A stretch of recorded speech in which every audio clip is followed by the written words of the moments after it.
Here we have a Buick Enclave with a power steering issue. In this video, we're going to be going over the possible problems and how to fix them.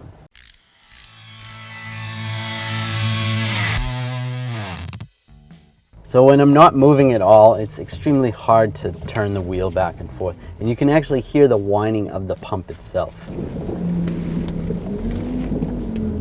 As I accelerate a little bit, you hear a little more whine. It's easier to move once I'm driving, but definitely when I come to a stop or it's very slow, there's no assist at all.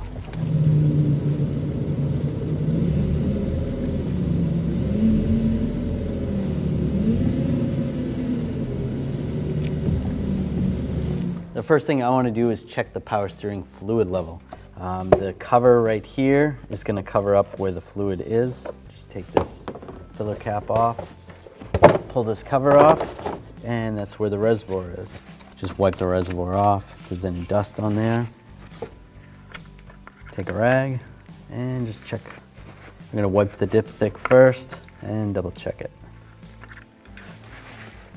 Now I'll take a look at where the fluid level is. Now there's a min line right there, which is where the fluid level is, and a max line.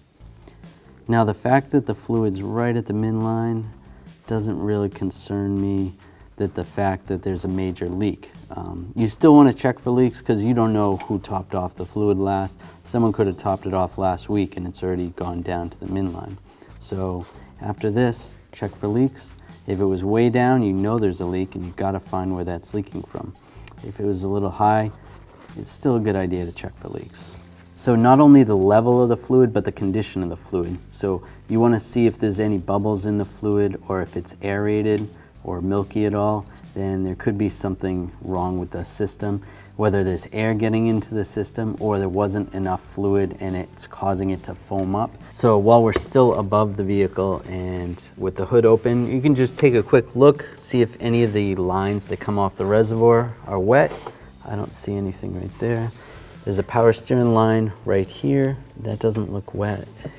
It looks like there's a little bit of moisture over here, but we can check that from underneath. So this looks okay from up top. So we want to check out the common areas where there could be fluid leaks. Now that hose leaks right there. Now it looks like there's a little bit of moisture on that hose. That hose should definitely be replaced in the near future, but it does not look like it's dripping on the ground. And the steering rack itself also, you want to check that. See around the fittings where the lines go in, that's dry. Over near the bellow boots, you want to take a look at the boots themselves. If they look like they're swollen at all, if they're like pressed out, and then you sometimes can see almost like a watermark at the bottom of the boot, most likely there's fluid inside there and that's leaking from inside the rack. The only way to fix that is to replace the rack. So not as common, but there's a low pressure power steering line that comes from the rack and goes over here, right here.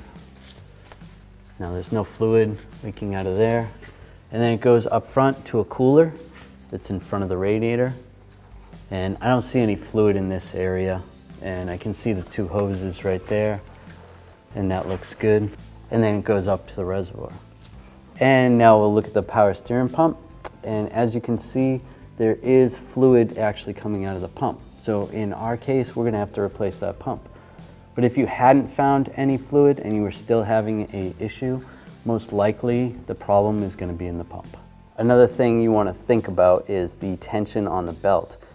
If the belt tensioner isn't putting a lot of tension, it could be slipping over the pump itself, and that would cause a lack of power steering. Also, if you go through a puddle and water gets on this, that could cause a lack of power steering as well. Another thing to think about is your tire pressures. You want to make sure your tires are properly inflated, or that's going to put a lot of strain on that power steering system and can cause some issues. Now if you replaced any of those components, you're going to have air in the system and it's got to be bled out properly. Now we actually made a video on how to bleed these systems in the Buick Enclave and GMC Acadia. Check that out, that'll be in the description. To prevent some power steering issues, it is a good idea to flush that fluid out once in a while.